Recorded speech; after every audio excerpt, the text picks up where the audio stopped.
So the first thing I want to tell you is an announcement. So let me start sharing.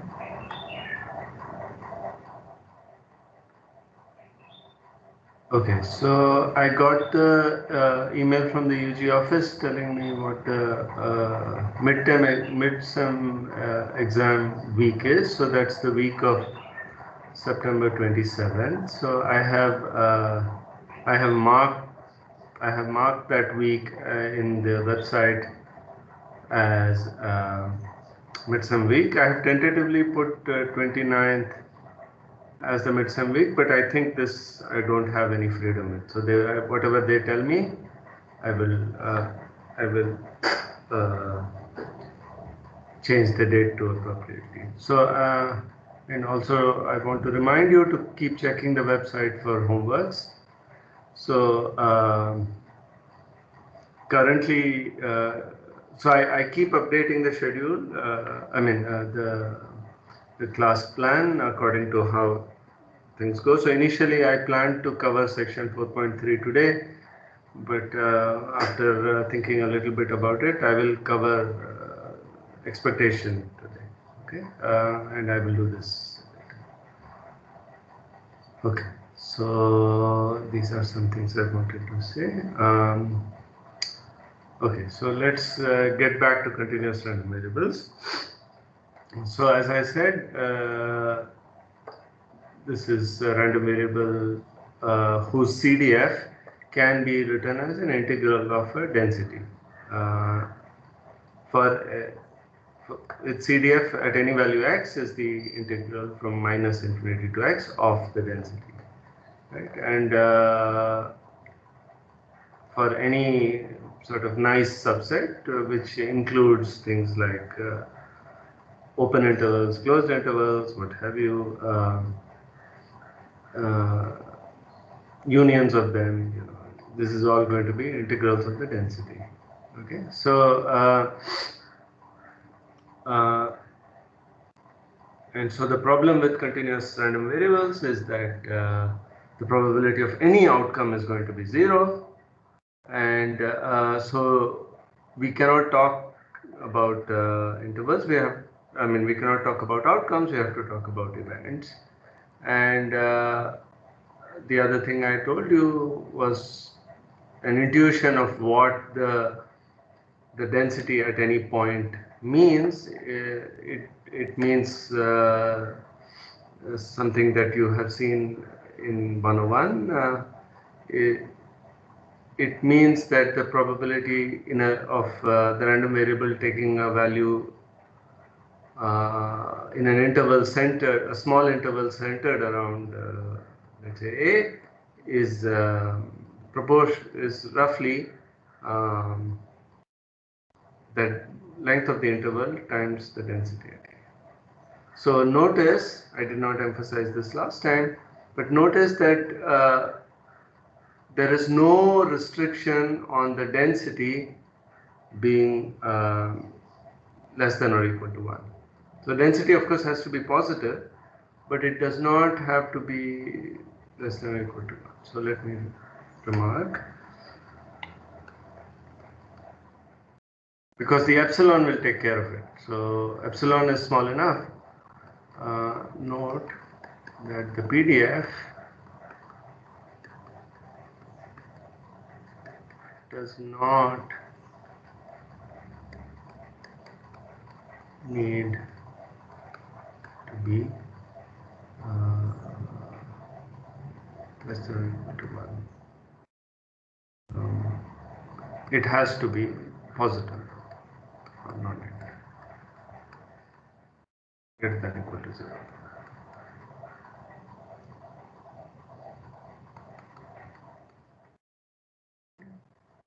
So this is one remark. The second remark, I think I said it in passing, but I didn't write it. So we will ignore subtleties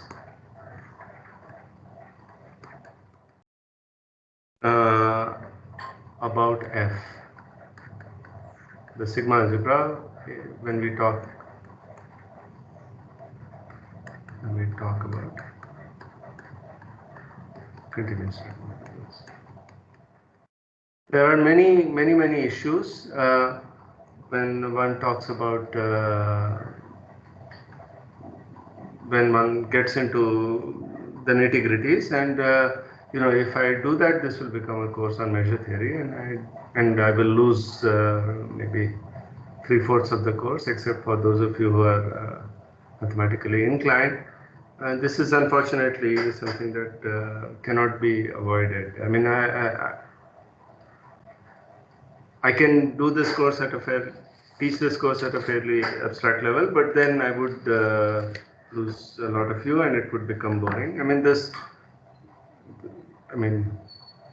is something that one just has to live with. So, for those of you who are mathematically inclined, I'll just ask you to be patient, and when you get to in your next year, you will see a lot of interesting mathematical concepts related to things that we are avoiding. Okay, so I'm sorry about that. I will of course give tidbits and encourage you to think more about it. But unfortunately, I cannot do too much more. I mean, the point of view I'm going to take is the point of view that you took in your 11th and 12th. You did a lot of calculus. You did learn how to compute with it, and only when you came to ISE, you saw how that there are a lot of technical details that need to be understood at a deeper level. It's the same here. I mean, we are going to do a lot. The whole point of this course is to familiarize yourself with probability and statistics and to be able to compute with it. If somebody is pulling a fast one in some news channel, you should be able to understand that there's something wrong there. Right? That's one of the things, of course. But many other things, you should be able to understand errors in experiment, you know, things like that. But and for that, you don't necessarily need to know the mathematical certainties. But there are many, and we will, by and large, sweep them under the rug. Okay, so that's the disclaimer. Okay, but let's do an example. Okay, so to see what kinds of certainties there can be. Okay, so here's an example from maybe a real life problem. So the lifetime in hours of a certain kind of TB tube. You guys are probably old enough to have seen cathode ray TVs.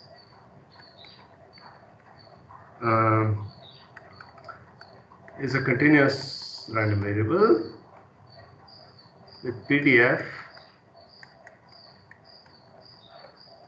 f of x equal to 0 for x less than or equal to 100 and 100 by x squared for x greater than 100. Okay, so it's saying that the lifetime has this distribution which is 0 for 100 hours. So that means it's certainly going to last 100 hours. I mean, that guarantee this company is going to give you. Now find the probability that a tube will need replacement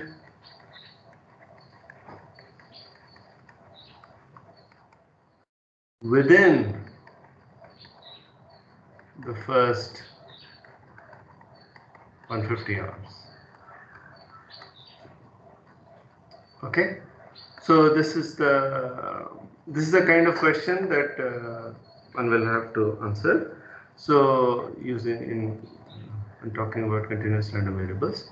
So first of all, before we go further, let us ask ourselves what the sample space is. So the quantity, the random variable is a certain lifetime, right? So where does it live? So on the real line. Yes, but can you be more precise? So R plus. R plus, that's it. So S is R plus. I mean, it's a lifetime, so it cannot be a negative real number. It's a some positive real number. And now, okay, this is my sample space. Again, the usual problem is going to arise. What is my sigma algebra? And I mean, in principle, I need to tell you that to be able to compute events, probabilities of events. Right? I mean, event by definition is something that belongs to the sigma algebra. And now I'm asking you to compute something without saying anything about the sigma algebra. So this is what I mean about ignoring all the subtleties. You just, at the level that this course is, you just assume that the things that I'm going to ask you to compute are valid events. And as I mentioned earlier, anything that you can think of is going to be a valid event. It will take a lot of effort to find something which is not a valid event. Okay, so for example, open intervals, closed intervals, unions of them, or anything that you can construct in that way. I mean, countable unions of them will all be okay. All right. So so we will not worry about these things. I mean, that's the point. So do not worry about what this is.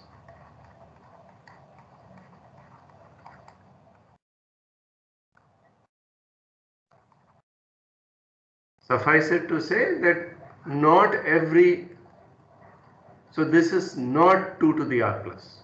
Okay, that is the thing I am guaranteeing you. But what it is something a little more subtle, and as I said, we are not going to say what this is. But anything that I will ask you to compute will be very much within this framework. Okay, you just whatever region, whatever the subset B was, as I said earlier, the probability of any nice subset B. I mean, you assume everything that I'm going to give you is nice, and you evaluate this integral. So yes. So would it be zero? Would the sigma algebra be 0 to the maximum lifetime ever recorded till now? No. So you assume, it's R plus, okay? So you assume the lifetime can be arbitrarily large. Okay, I mean, don't worry about real world considerations. Okay, sir. Yeah. So when I say life, I mean, so again, this is the same caveat that I warned you about earlier. You don't make any extra assumptions. So if I say it's a lifetime, then you assume it can live forever in principle. Okay, like that. I have not said that the lifetime is bounded above, right? I mean, it's just I've just said lifetime, and this is going to be a positive number, a non-negative number, and that's it. Okay. All right. So now let us interpret what this statement means. Okay. So before that, what is there to check that this is a valid PDF? So if its integral from minus infinity to infinity is 1. Correct. That's maybe the second thing. Something even more basic to check. So if it's continuous. Well, integrable, but okay, yes. But something else? Whether it's positive That's it. or equal to less than greater than equal to 0 right at all times. Exactly. So I'll leave this as an exercise. So it's clearly note that f is greater than equal to 0 and f is integrable. It's a rational function, and the zeros are outside the domain of interest, so there's no problem. Okay. So, but I ask you to check integral minus infinity infinity fu du is 1. Okay, so assume we have done that. Now let us try to interpret this statement. So So this is the usual issue with the real world problems. You have to interpret what this statement. So what does replacement mean? So a tube will need replacement. What does that mean in terms of the mathematical quantity? So if a tube needs to be replaced, that means it died, right? It lived its life. So the tube needing replacement within the first 150 hours means that the lifetime, what can you say about the lifetime? So it's less than 150. Less than or equal to 150, exactly. So that kind of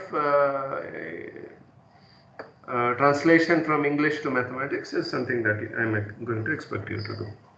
So the probability that lifetime, so what we need to calculate is the probability that the lifetime is less than or equal to 150. I mean, I'm assuming hours throughout.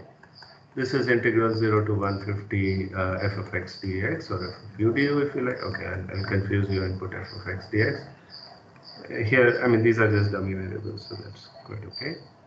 And this is 0 from 0 to 100, so no problem. I can switch my integral from 100 to 150, and so I have integral 100 to 150, 100 by x squared dx. And this, so your ability with these kind of integrals, I'm going to assume that you have. So this is x to the minus 2 dx, and then you get minus 1 by x from 100 to 150. Right? So all these steps I'm going to do rather quickly. So because this is something that you have seen in your 101. Okay, so you do this. So this is 100 times 150 minus 100, which is 50, divided by 100 into 150. So the hundreds cancel. This is 3, so I get 1. Okay, so this is a valid probability. So it makes sense. So it says that so there's a 1/3 chance that your TB tube will need to be replaced within the first 150 hours. So I wrote a program to plot this. Okay, so let me run these things. So here is my function, and I'm going to plot it from 0 to 1000. So it's 0 up till 100, and after that it decays in this way. And so the problem asks me to compute this, and sure enough, it's 1/3 as we just computed, and we check that the integral is 1 from 0 to infinity. Okay, so Mathematica can do all these things without too much trouble. Okay, so in other words, we cannot. So again, I'm restating the same point again and again, but this is something that should be thoroughly drilled into your heads, that I cannot ask what is the probability that it will last exactly 150 hours. Such questions don't make sense. But what does make sense is the probability that it will last within a certain region. So it lasts up to 150 hours, or the complementary event that its lifetime is more than 150 hours. Such things one can calculate. But what one cannot calculate is the probability that it's exactly a certain number, or that it's a union of numbers. What's the probability that it will last exactly 400 hours, or 600, or 800? Such things cannot. I mean, they will give 0. I mean, they'll give nonsensical answers, precisely because we are dealing with continuous randomness. Yes. Mathematically, we can show that the probability is 0, but in real life, there should be some finite probability for that, right? For a fixed value, how it lasts for 150 hours. But let me say this: if you believe time is continuous, then no. Okay, because because it will never last exactly 150 hours. I mean, it will last 150.01324, something like that. I mean, there's always errors, right? Okay, so it is So if related you think to. if you think in terms of real world quantity, so then you have some error, and maybe you allow yourself an error of an hour, and that automatically tells me what to do. So if you say by definition 150 hours means it lasts between 149 or 149.5 to 150.5 hours. If you give me that assumption, so you allow an error of half an hour, then I can do then it makes sense to say exactly what it means, what 150 hours means. So you do the integral from, so let me do it here. So I do the integral from -1, 149.5 to 150.5. You know, I can do that calculation, and it's some very absurdly small number, 0.004. Okay. Yes, sir. Understood. Yeah. So that's the idea. Okay. So let me do another important example now. Just like in discrete random variables, there are many important families of continuous random variables. Save this, put it. Okay, so let me do another important example.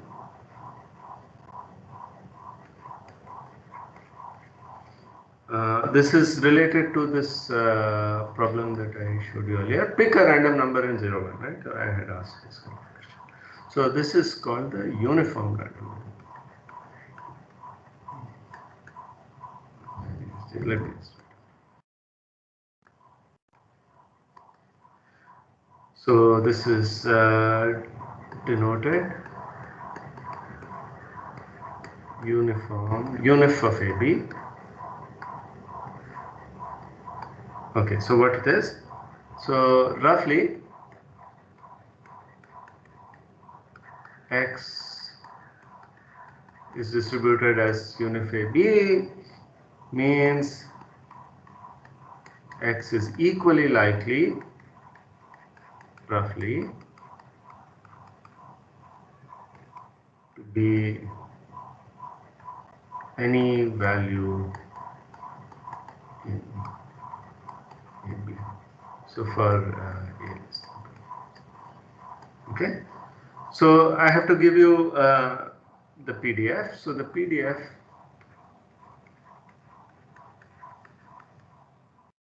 is, as you can imagine, it's 1 by B minus A for A less than X less than B. I mean, I'm going to be sloppy with inequalities and 0 otherwise. Okay, so what does it look like? I mean,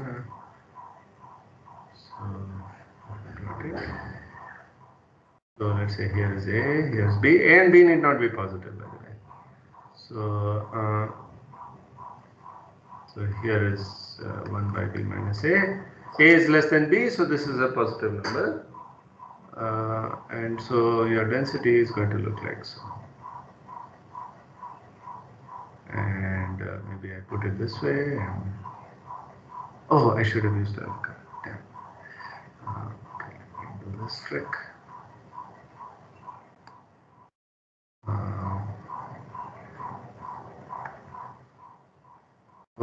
Sorry.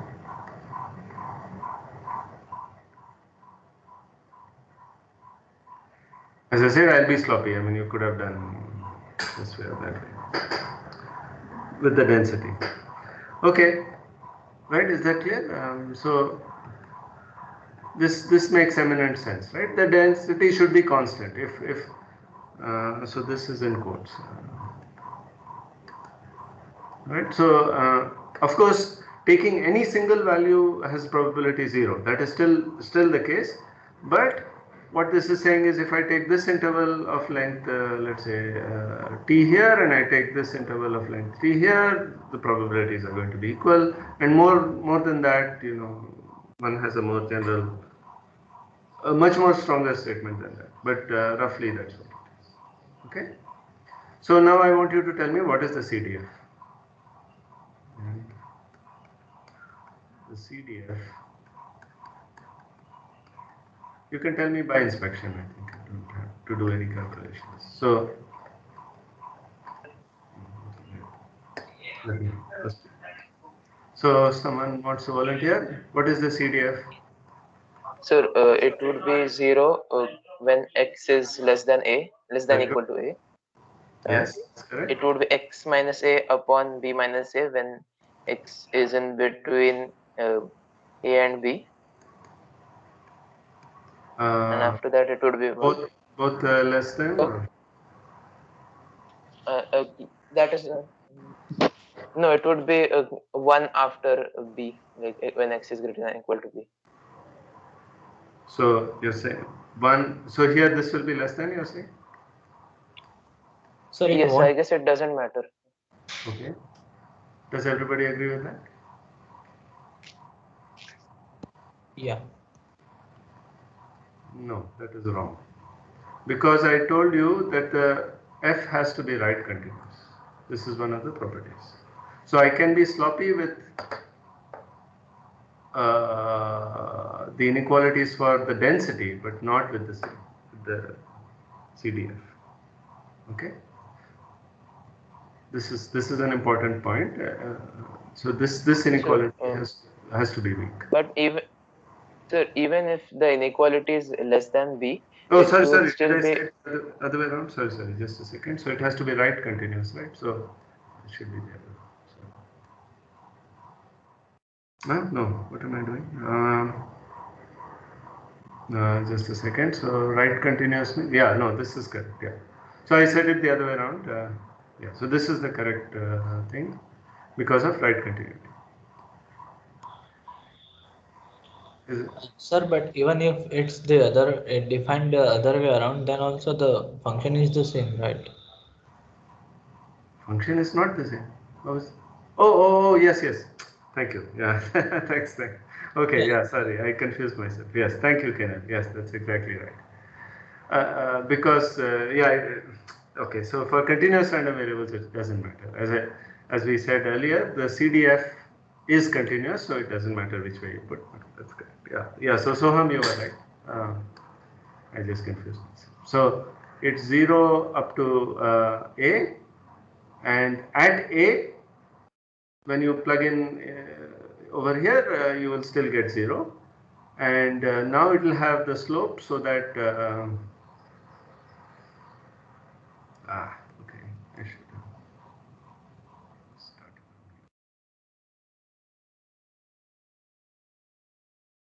That's right. So this is 1 and this is right. Thank you. Yes. So it doesn't matter. Yes. Okay. Right. Okay, so this is an important example of a continuous random variable, and we will revisit. There are many other examples, and I'm not right now telling you what, in some sense, the most important examples are. But we will spend a lot of time on examples. Any questions about this? So just to clarify, the inequalities, the boundaries don't matter.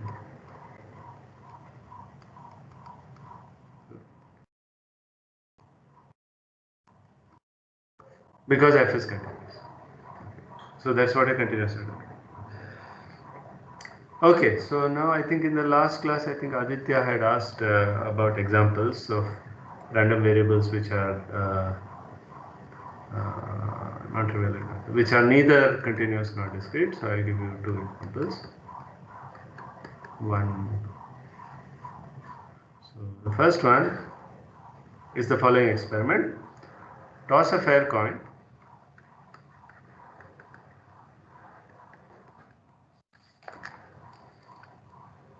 If heads, set x equal to uniform, set x to be a uniform 0, 1 random variable. If tails, set x equal to -1. Okay, so now you see something funny is happening. So with probability half, it's going to be heads. In which case, I'm going to have to pick a uniform 0, 1 random variable, which is a continuous random variable. If tails, set x equal to -1. This is, remember, the boring example of a discrete random variable, which is the deterministic random. Okay, so what does the CDF here look like? Can someone tell me? So let me draw the CDF. Let me plot the CDF. So CDF. Yeah. So tell me. Sir, if x is less than if x is less than -1, then it will be 0. Yes. Oh, sorry. Okay. So let me plot the important points here first. So -1, 0, and 1. Let's say. And okay, so let's say this is half, and this is 1. I think I don't need anything. Yeah. So go ahead. So if x is less than -1, it is 0. What about at -1? Whoever is answering. At -1, it is going to be half because it's less than equal to in the capital F. That's right. So here you have to be careful. So it does not take value 0 at -1. So at -1, it's a half. Very nice. And then what? And it will continue to be half until 0, and then uniformly increase to 1 by the time it reaches 1. What does uniformly increase to 1 mean? Now we are talking about plotting, right? So there's no probability now. I mean, just Yes. what kind of function should I draw? Straight line. Straight line. Straight line. Straight line.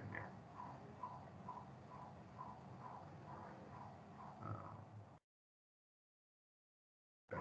So this is how it's going to be. So the continuity is only a problem at -1. So you can see this is not the CDF of a discrete random variable because it's not a step function. It's not piecewise constant. And it's not a continuous random variable because it's not simply not continuous everywhere. Right? So this is somewhere in between. Okay, so such things one can of course artificially create. I mean, this is not a particularly well motivated example, but such things do exist. Okay, let me give you a non-trivial example. So does everybody know what the Cantor set is?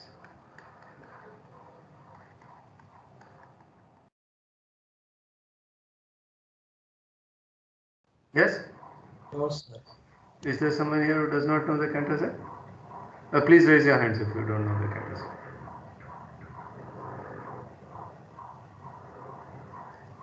Oh, okay. So a lot of you don't know. Okay, yeah, you can lower your hands. So I'll recall what the Cantor set is. So you start with the maybe I should use a different class. Okay, never mind. So you start with 0, 1. Okay. Then what you do is you have 1/3. You divide the thing, divide 0, 1 into 3 parts, and you delete the middle third. Okay, so so let me draw in blue. So you delete the middle 1/3. Okay. So and now you continue the process with whatever you have left. So now I have 1/9. So I divide 1/3 into 2 parts. 1/9, 2/9. Here I have whatever it is. So this is what is. Oh, this should be 2/3. What the hell am I doing? So this is 6/9. So I have 7/9 and 8/9. And you chop off the middle to that. Okay, now let me use another. So now I'll get 4 intervals. Okay, and now you continue this process ad infinitum. You keep doing this. At the end, you will get a totally disconnected set, but it will be uncountable. So there will be an uncountable set which is which has some technical property called totally disconnectedness, whatever it is. But I hope the construction is clear. Is the construction clear or not clear? You just keep repeating this. So this has this fractal property. You know, it looks similar. So this 0 to 1/3 is going to look the same as 0 to 1 in the limit, and then this interval over here is also going to look the same, and you know each subinterval is going to look the same as the original. So it's a fractal. It has a self-similarity property. Okay. So now I'm going to do this. Yes, a question? Yes, sir. Yeah. How is it possible? Like, how do we show that the resulting structure is uncountable? Yeah, I'm not. So I'm not going to get into that. Yes, but it is uncountable. Yeah. So it's a non-trivial fact, but it is uncountable. Okay. Yeah. Thank you. Yeah. So I'm not getting into it, unfortunately. All right. So.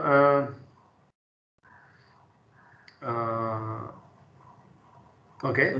So now, yes. So the resulting set is not going to be empty because, like, I think for every number, Right. there's The resulting set is not going to be empty because 1/3 is certainly going to be there.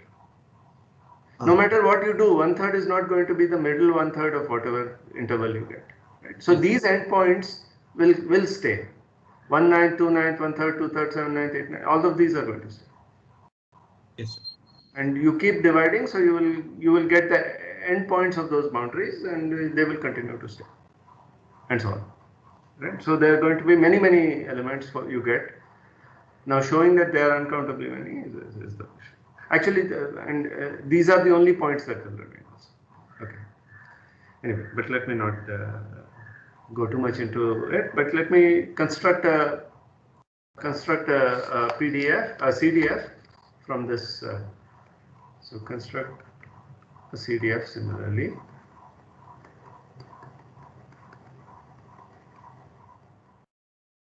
Okay. So let me draw it in steps, and again I'll do the same 3 steps, and you will get the idea. So I have 0, 1. This lives only in 0, 1. So I start with the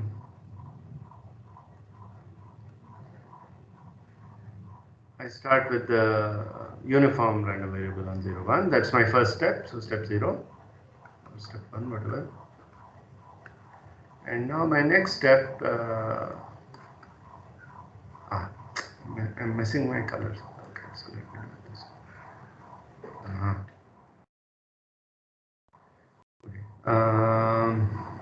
Now the next step I'm going to take the 1/3, the 2/3, and the 1. And what I'm going to do is I'm going to oh god, I should have done it. So it's going to go till half. Here's half. Okay. As usual, I didn't plan this very well. So it's going to be uniform on 0, 1/3. Is not going to take any value on 1/3 to 2/3, and is going to be uniform on 2/3 to 1. And I will do one last thing, and you'll get it. That's a 2, unfortunately. Okay, so one last thing. So here's 1, here's half. Okay, now this is 1/4, 3/4. And now let me plot. Oh, I need the boundary points also. So this is of course 0, 0, 1/9, 2/9, 1/3, 2/3, 7/9, 8/9, and 1.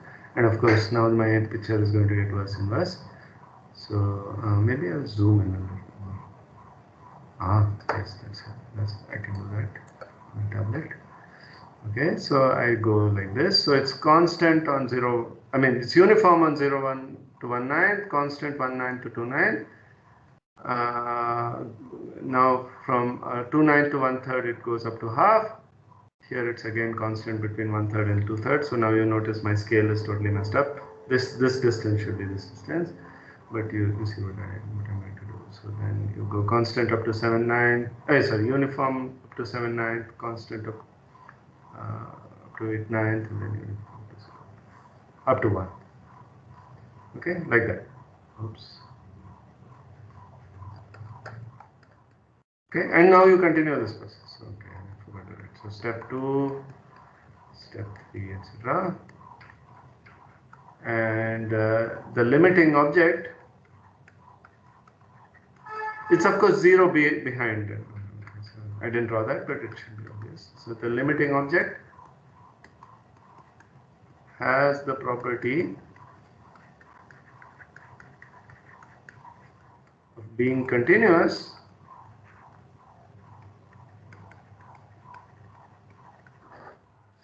everywhere, limiting CDF, but not differentiable anywhere in 0, 1. So this guy is going to be a continuous thing, but not differentiable anywhere. So it cannot be expressed as the integral. It cannot be written as the CDF, as the integral. Sir. Yes.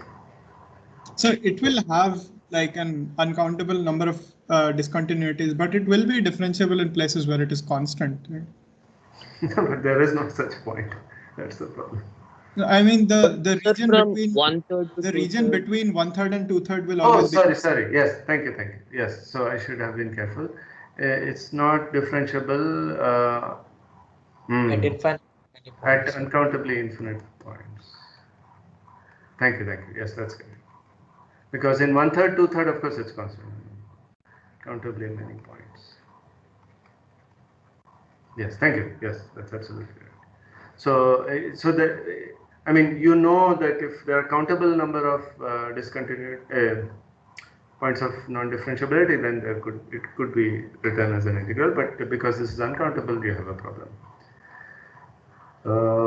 Right. Okay. So this is something that's called a. So just to tell you, such a CDF, okay, the random variable for such a CDF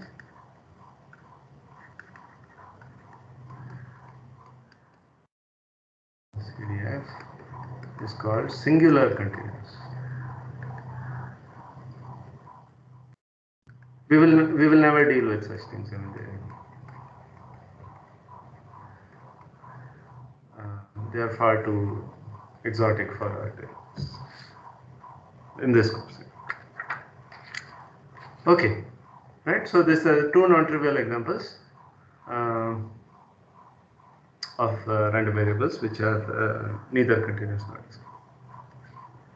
Okay, so I'm going to move to expectation now. Are there any questions about continuous random variables? So does that mean that there is for this situation such a PDF does not exist at all, or Yes. is it too weird? No, it does not exist. The PDF does not exist. So analysis of such things is considerably harder. Okay. Okay. All right. So now, so I'm going to define a new quantity called the expectation, and I ask you to recall the notion of a sample mean. Recall the sample mean from data. So when we had collected data, we had defined this notion of sample mean, sample variance, etc. And so if my data, if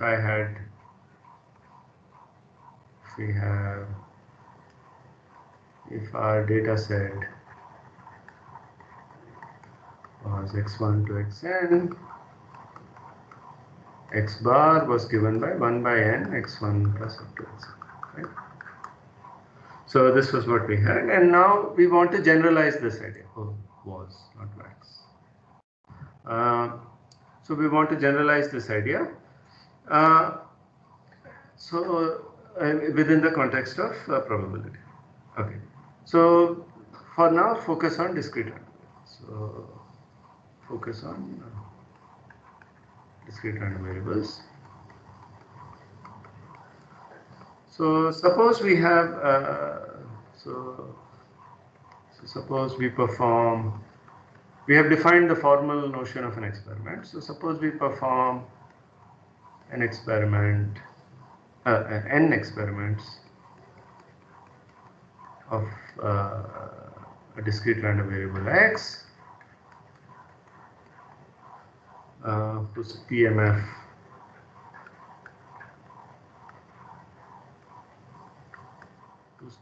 is P.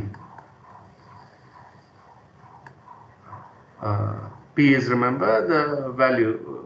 So for the discrete random variable, we only have x takes only at most countably many values, and P is the PMF is the mass at those values. Okay. So let the outcomes be again x1.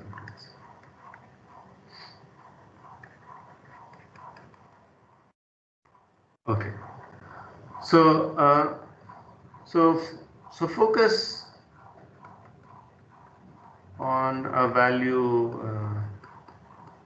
let's say y,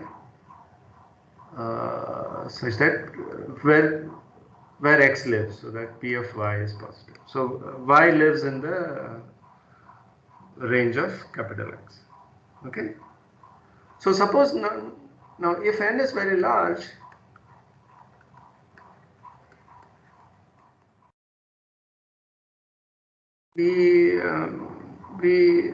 our intuition says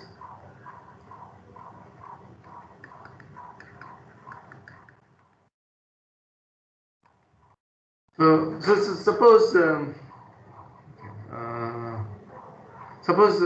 just for argument's sake or motivation's sake, x takes finitely many values, okay, and now y is one of them, and n is very, very large.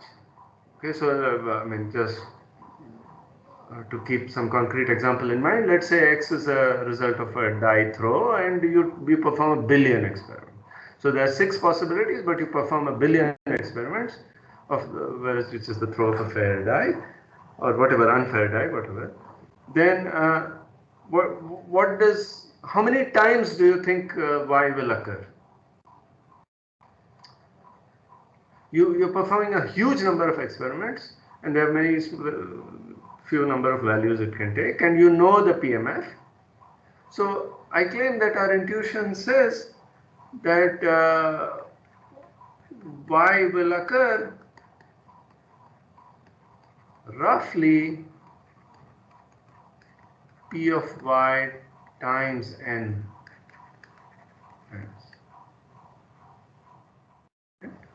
And that's what we think should happen. These are of course not mathematical statements. I'm just motivating the definition. So now we want to calculate the average. So the average of these numbers,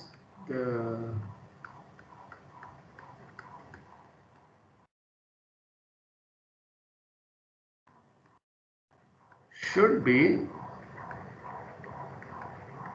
what? Approximately what? So I have my n values. Okay, so maybe I should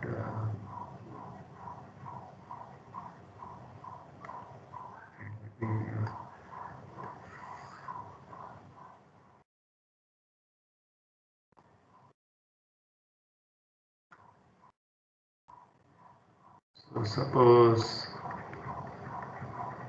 x has range, let's say x1 up to xt. Okay, and n is very, very large, okay, compared to t. Okay, so then what do I expect? I will see, and y is one of the x's. Okay, so I will see the value xi roughly n times t of xi times, right? So I sum this from I equals 1 to t, and I have to divide by n.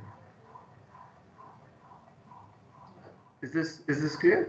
So this is the value, and this is the number of times it occurs.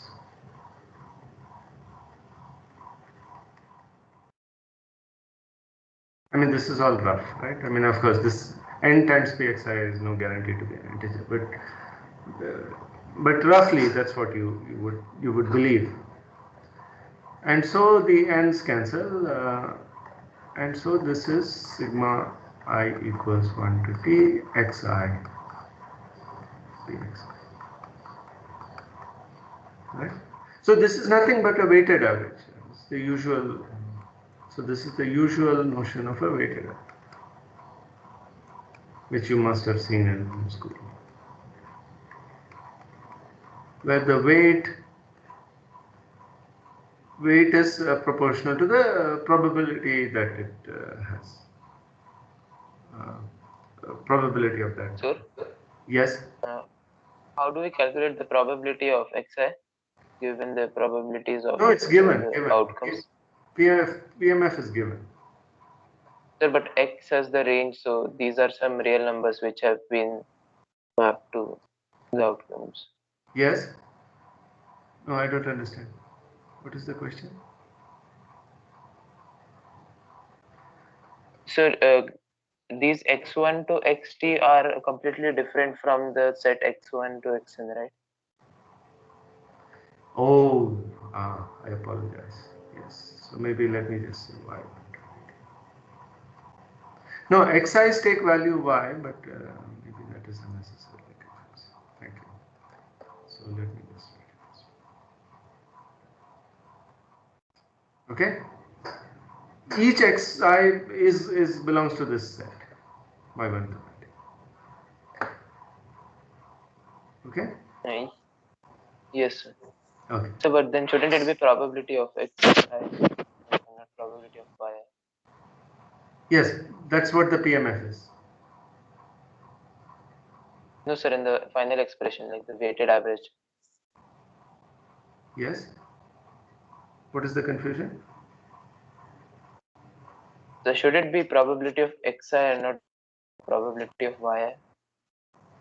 No. Xi's are sample. Xi's are results of experiment. Each xi is one of these y1 through yt. Okay. Yes. Okay, sir.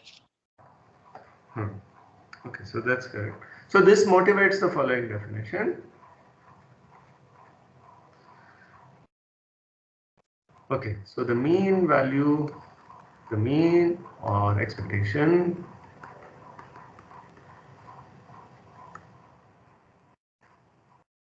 of a discrete random variable x with PMF P is defined to be, just like we use the bold P, we will use the bold E. Expectation x is sigma x xp. Okay. So as I told you, don't get confused. This is not an infinite sum. I mean, this is not an uncountable sum. It could be an infinite sum, of course, but it's not an uncountable sum. Okay, so this is a sum in the usual sense. It's not an integral because we are talking about discrete random variable. Okay, so let me give a quick example and then we'll stop. So let's say roll a fair die.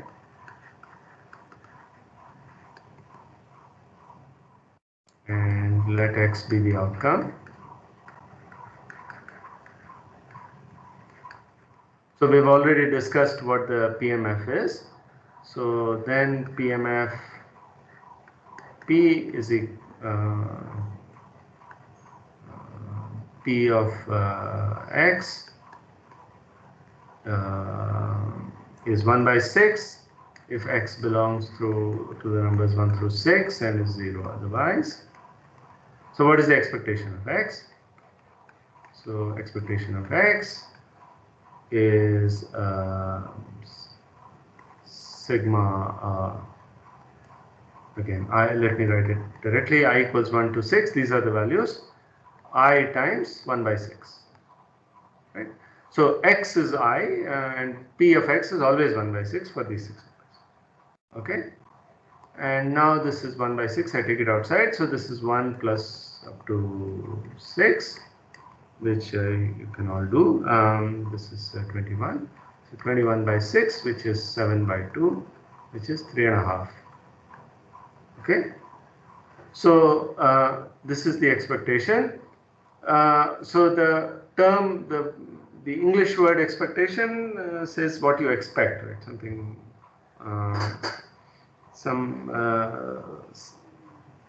so you might think that this is the, I mean, this gives you the sense that this is something that you would expect to see. But of course, you know, in this example, you can see you can never throw the dice and throw a die and expect it to come out 3.5. This just means the average of these numbers. Okay. So the word expectation is maybe, I mean, has the right connotation maybe, but it's not. Don't think that this is something you will see necessarily. This is just some kind of average, weighted average, as I said. Okay. Are there any questions? I see something in the chat.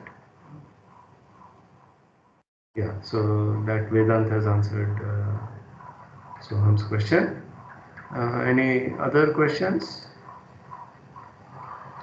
Okay. So let me stop recording and